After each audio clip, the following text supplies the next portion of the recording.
गौ माता को नहीं सुधार सकते, इन पर डंडे फिर रहे हैं रोज। ये तो पूरे भारत देश की जिम्मेदारी है। ये गुंडे आदमी हैं, ये अपना ही भला चाहते हैं, भूस को बेचते हैं। कौन? तुम्हारी बात का बहुत असर करेंगे वो।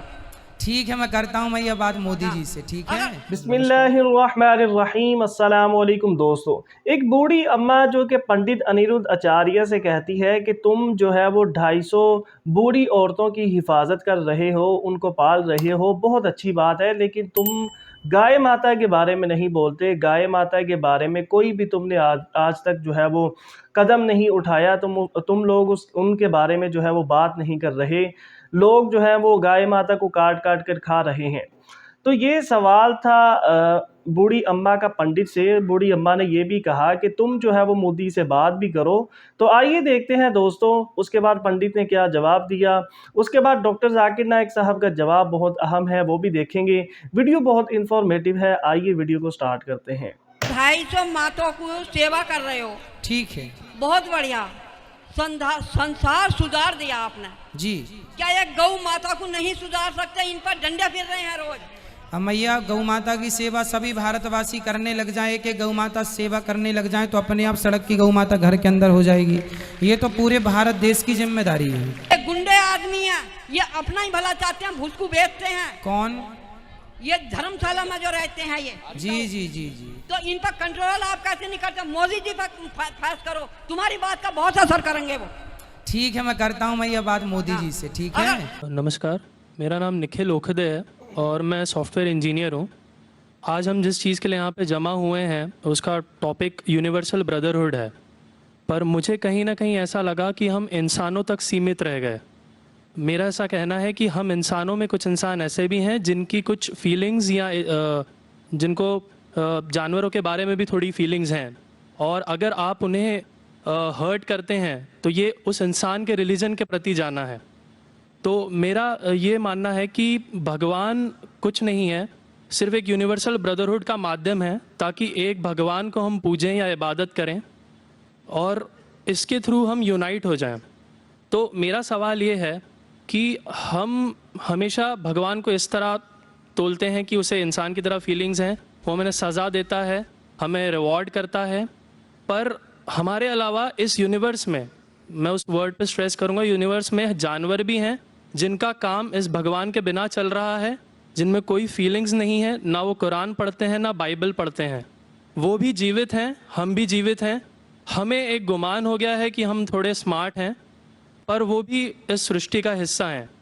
तो इस यूनिवर्सल ब्रदरहुड में उनके प्रति हमारी भावनाएं के बारे में कुछ जिक्र, और मैं जानना चाहूँगा कि क्या पैंथीज़म इसका एक सॉल्यूशन नहीं है, क्योंकि इसमें हम किसी एक इंडिविजुअल को वर्शिप नहीं करते। जैसा कि जुडाइज़म में कहा गया है कि I am a jealous God, और एक जेलस एक ऐसा इमोशन नहीं है जिसे हम पूज सकें मेरे हिसाब से। पर अगर हम पैंथीज़म को एक सोल्यूशन माने तो ये एक ऐसी चीज़ है जो हमेशा रही है। पेड़ हमेशा रहे हैं, ये यूनिवर्स हमेशा रहा है, जबकि धारणाएं, डेफिनेशंस भगवान की हमेशा बदलती रही हैं। तो अगर हम गॉड को कांस्टेंट के रूप में देखना चाहते हैं और इसे एक माध्यम बनाना चाहते हैं आपसी भाईचारे का, आलमी भाईचारे का, तो क्या पैंथीज़म इसका एक सॉल्यूशन नहीं है? भाई साहब ने सवाल पूछा कि यूनिवर्सल ब्रदरहुड हम सिर्फ इंसानों तक महदूद रह गए हैं, क्या जानवर में जान नहीं है? और ये भगवान को हमने खुद बनाया ताकि आलमी भाईचारा रहे, लेकिन क्या पैंथीज़म इसका सल्यूशन नहीं है कि भगवान को हम दूसरे रूप में देखें? भाई साहब का अच्छा सवाल है।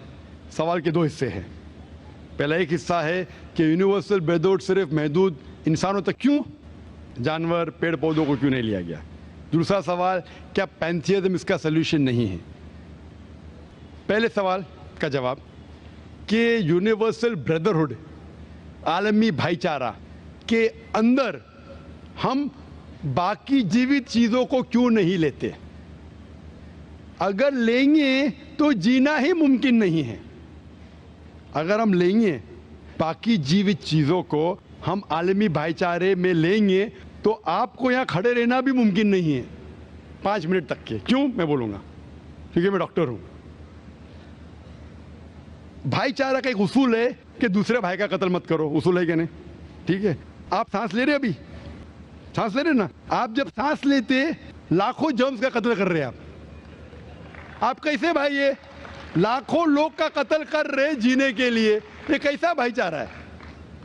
तो इसीलिए भाईचारे का डेफिनेशन जरा हम बराबर तौर से समझ ले, फिर हम डिस्कस करें। क्योंकि अगर आप कहेंगे हर जीवित चीज मेरे भाई है, तो आप भाईचारे के खिलाफ। कोई भाईचारा में ये नहीं है कि दूसरों का कत्ल करो अपने आप को जिंदा रखने के लिए। कभी भी इस्लाम में ये नहीं कहा गया है कि दूसरों को दबाओ अपने आप को ऊंचा करने के लिए। और मैं अल्लाह के रसूल की एक मिसाल दूंगा आपको। अल्लाह के रसूल फरमाते हैं, आप जब देखते हैं एक खजूर का दरख्त, पाम ट्री, वो एक मोमिन की मिसाल है, मुस्लिम की मिसाल है, तो साहबा सोचते इसका क्या मतलब, क्यों एक खजूर का दरख्त, पाम ट्री को मुस्लिम कह रहे? समझ में नहीं उनको। आज हम जानते हैं, उस टाइम अल्लाह के रसूल ने कहा कोई भी पेड़ पौधे जब भी बढ़ते ऊपर, वो क्या करते हैं, आजू बाजू पेड़ को हटाते हैं, फिर ही बढ़ते हैं, नीचे जाते हैं, अपने पौधों को, रूट्स को एक्सपैंड करते हैं। इसीलिए आप देखेंगे म्युनिसिपैलिटी क्रैक्स को तोड़ती है, मजबूत करे। क्यों? वो पेड़ बढ़ता है तो क्रैक हो जाता है, फिर से टाइल लगाते हैं। जितना पौधा बढ़ता है, जितना पेड़ बढ़ता है, उतना आजू बाजू नुकसान करता है। एक वाहिद दरख्त है पाम ट्री, जो जितना ऊंचा जाता है दूसरे को नुकसान नहीं पहुंचे, सीधा जाता है। बाकी लोग यहां जाते हैं, वहां जाते, इसके घर में घुसते, उसके घर में घुसते, ऊपर जाते सीधा, किसी को तकलीफ नहीं देते, नीचे भी जाते सीधा, आजू बाजू घूमते नहीं। अगर आप अपने आप को बड़ा बनने के लिए दूसरों को दबाएंगे, ये मुस्लिम नहीं।